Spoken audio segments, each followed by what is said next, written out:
Welcome back to the show, guys. You ever have one of those days where you just want to turn fight absolutely everything you see? I know I have those days, and this is the plane right here. This is the Yak23. What's so special about this plane? Well, it's basically a prop with a jet engine, and it's got a lot of power. The power to weight ratio on this aircraft is insane. So we're going to show you real quick how to get an ace in 2 minutes. B-57 pulls right in front of me, not much he could do. Take his pilot out. I'm not exactly sure how I can shoot through the ass of a plane and take his pilot out, but hey, you know what? I guess it works. So start the timer. We got one kill. We got a MiG-15, we got a G91, we got another G91. G91s are extremely easy to fight in this aircraft because they dump so much energy. Given that I have a lot of power, I am having no issue. I'm going to go straight up, see if I can pop this MiG-15 as he goes by me. Tries to dodge, not enough, get a kill. We're going up. The G91 is hanging for me, which is not a good move on his part because guess what? My power is far more than his, at least when it comes to my power to weight ratio. So we're just going to continue and take him back up into a spiral. He realizes his mistake and he starts diving out, but instead of diving away, he dives under me, which unfortunately is the death of him. So we drop down on top of him. He's going to try and dodge a little bit. He's trying to go for the overshot, don't know. Try to get him on the rudder axis right here, and boom, he is crit. There's nothing left of his plane. He is going down. He's got some kind of tail damage. He will die soon. Yak23 is the pinnacle of situational awareness. If you are not paying attention, especially in these clouds, you're going to have a bad day. So keep an eye out behind you. You are turn fighting everything. Go as quick as you can to the deepest furball. So here we are, 3 kills down. MiG-17, G91, not even paying attention. Wasn't going for the G91, but I got a kill on him anyways. Can't really complain. So we continue with the MiG-17. He's trying to run away. He really could run away if he wanted to, but instead he goes up. A couple guys behind me, keeping an eye, checking my 6 before I go up. Here we go. We got 1 or 2 guys coming. We're going to dodge them real quick, and we're going to continue up. We are flying min fuel, which means my power to weight ratio is even more godly compared to every other aircraft we face. In the turn with the MiG-15, on the way down, he is faster than me, but I accelerate very well. He is not paying attention. Pull inside his turn, pop a couple shots. We get a crit. Try a little harder. It looks like he's missing tail control. There's the kill. What are we up to now? 5 kills?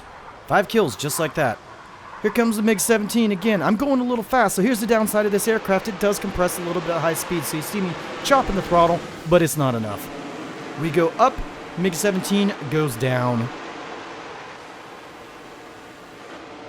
Well, that was quick.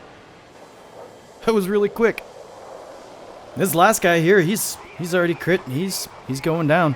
One guy in the distance. This match is over very, very quickly.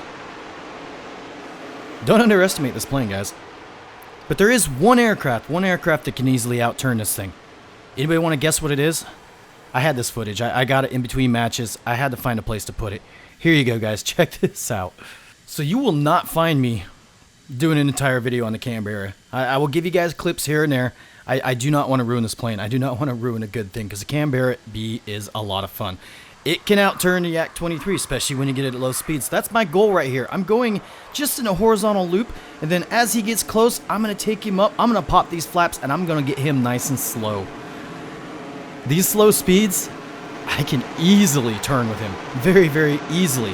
And he's going into the vertical. He's losing controllability. I still have it. We get him right here in the top. Crit. Damages of his elevator. He's definitely not outturning me anymore. You see him in the chat. He's even laughing about it. He thinks it's funny. And you see, Yak-23 is a great plane. Just be careful with Canberras. I honestly, I had to put this footage somewhere because it's too much fun.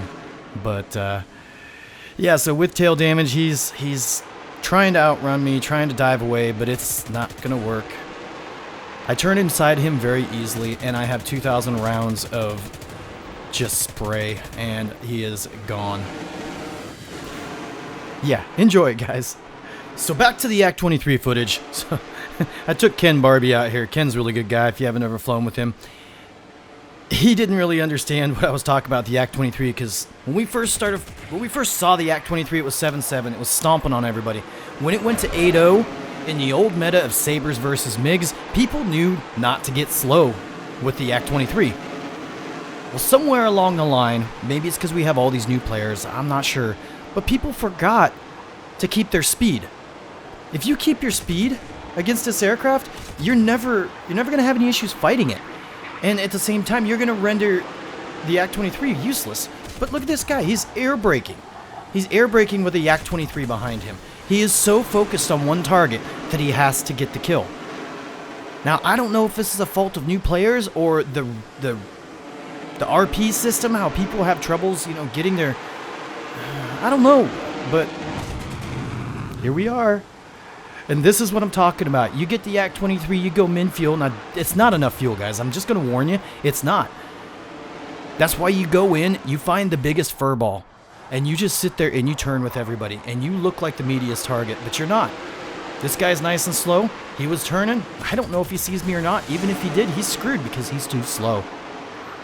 We turn in, trying to help out a teammate down here. I'm looking for the Swift again. I see the F2, but I didn't have enough room to turn and try and get the shot. Swift, same guy I crit earlier, so he doesn't have a lot of power left.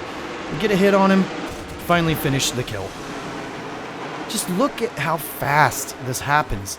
This honestly shouldn't happen, but it does. I know you guys can't hear the voice or hear the chat in the background, but Ken's laughing. He's laughing because he sees how stupid this can be sometimes. But this is how the Yak23 is right now. It's a lot of fun. It really is. To be honest, I fly it kind of like I would a 163. Because I'm flying min-fuel, it's not going to last forever. I am not the fastest plane in a game. So when I get in these situations where the furball's not there or the team is sprawled out, I kind of go high and I throttle back. You don't need a lot of throttle to maintain speed. 500 kilometers an hour is more than enough to fight in this aircraft, or at least to initiate a fight. So in this match, it's pretty much over. The Swift's going to try and make another pass on me. I'm going to lob a bullet at him, and it's really not going to work. He's being fairly smart in this situation. He's trying to stay fast, which is good for him. He gets a little close, burns a little bit of speed, but he pulls off right here, which is the smart move. And so anyways, the Sabres are going to go ahead and clean up the rest of the match. I really wish that had hit right there. I felt like it should have.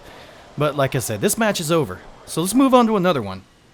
So in this match, we got a little bit of cloud cover, which is good for me and also a bad at the same time because you never know if somebody's going to swoop down on top of you. But in this case, I'm swooping down on top of them. I'm not burning a whole lot of fuel right here. I don't want to go too fast because I don't want to compress. Above about 700, 800 kilometers an hour, this aircraft does compress. This F-80 is nice and slow. He is very committed to this 163 in front of him, not paying attention as usual. We get a crit on his wing, not quite enough to take him out of the match. Unfortunately, he gets the 163, which really shouldn't happen because the 163 can easily outturn him. Here comes the Seahawk. Seahawk, over-tiered and underpowered. It does not belong in 8-0 matches. We'll discuss that later. Seahawk is not a threat in this plane. Dodging the F1 in a head-on, trying to get away from the Seahawk just a little bit because he can turn well even though he doesn't have a lot of power. So we start going into this little spiral climb here. A5. A5s are kind of annoying. It's not because they have good power, they don't. But they do have a good roll rate, but I'm just taking him up, and unfortunately I can't dump enough speed to get behind him. I'm trying, I really am. So I'm going to be fighting him for a little bit. One kill down in the background. So I'm just going to keep taking him up. I don't like using the flaps too much, but it got me just a little bit higher. I was hoping to dump enough speed to get behind him. The Key 200 dropped behind me in the clouds. Did not see him coming. Pulls in front of me. Lob a couple bullets. Take his wing off. He is done. Now I'm back to fighting the A5. So the roll rate on the A5 is actually probably its only saving grace. And you see how difficult it is now that I'm just not able... I'm not able to get behind him again. So we just keep going up. The Key 200's in the background. He's flat spinning. He's dead. So we're just going to keep going up, roll over, come out of the top, and dive back down on these other two. They're trying to go straight up. I'm not exactly sure why. Maybe they thought there was an easy kill because we're all slow. Get the pilot knockout. Come back around for the Seahawk. The A5's above me, diving back down around. I just want to make sure that I'm clear before I make a dive on the Seahawk again. A5 is now out. R3 coming in. Seahawk, just not a very fast aircraft. He's never going to outrun me. And, yeah. He tries doing a little bit of roll. Not a bad move, but just get inside him. Another pilot knockout. Now it's just a G91 left. Key 200's over there on the left. He's still flat spitting to the ground, but he will be my kill in a second. G91's extremely slow. Try to pop a couple shots at him. These bullets are extremely slow at 690 meters a second. They're very hard to aim. But they are MiG guns. He goes into the dive. He pulls the opposite direction. I wasn't able to stay with him without going into the ground. But this is pretty much already the end of the match. It just goes so quick. G91's the last one left. He is about to die because he goes vertical against the C2B, which is not the greatest maneuver because the C2B has rocket engines. But that's the end of that match. These things go so quick with the Yak23. Now, I'm going to tell you right now, the guns are difficult to aim. They are. But if you exercise a little bit of trigger patience, lead them and save your shots for nice and close. It's really hard to miss when they're really close if you're using your zoom. You'll be fine. You'll be fine. So I'm going to leave you off with the last match here. This one is a prime example of the downfalls of running min fuel. I did run out of fuel in this match, but I still actually won the match. I just kind of had to put myself down in the dirt in the distance, but we won on tickets eventually. It was a kind of a weird match, but this was another one. It's a prime example of just fur balls. Just get them in the fur ball and keep turning. Guys were a little bit more sprawled out on this one, and my team unfortunately crumbled. But I think it's a really good example. Best I could say for this plane, guys, I mean, you can, if you want to, you can fly it with 20 minutes fuel. But I'm going to tell you right now, stay away from vertical maneuvers if you do. Vertical maneuvers with a full load of fuel, honestly, it almost doubles your weight. Your power to weight ratio is not the same as it was, and you don't quite have the same maneuverability. It is a very profound difference between min fuel and max fuel in this aircraft, and min fuel is what really makes it fun. So go out, fly this plane, guys. If you want to do min fuel, have fun. Just remember, you need to find the fur ball, because if you don't, you're going to have a bad day. Guys, if you're facing this aircraft, just keep your speed. It compresses at high speeds. The top speed's around 900 something. It doesn't go that fast. And when it does get there, it compresses. If you stay fast, you don't have any issues with this aircraft. But right now, people don't understand this, and I'm not sure why. Here's a 163. He's going to be one of the bigger threats that you face. You can outturn a 163 with min fuel. It's an absolute pain in the ass to fight, though. I'm just going to tell you that. So try and bait your 163s, or just try to stay away from the fight in general. You see how I'm kind of staying away from it in this one? I want to burn off his fuel a little bit. So anyways, hope you guys enjoyed it. Let me know if you have any questions. I'm saying just go out and have some fun in this plane, because that's all it is pure fun. Go out, turn fight everybody, and don't give a rip about KD. Just have fun. Alright, guys. Well, thanks for sticking around. If you made it this far, much appreciated. Thanks again to all my Patreon supporters. You guys are awesome. We'll see you around.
attacking our base. Reinforce our defenses.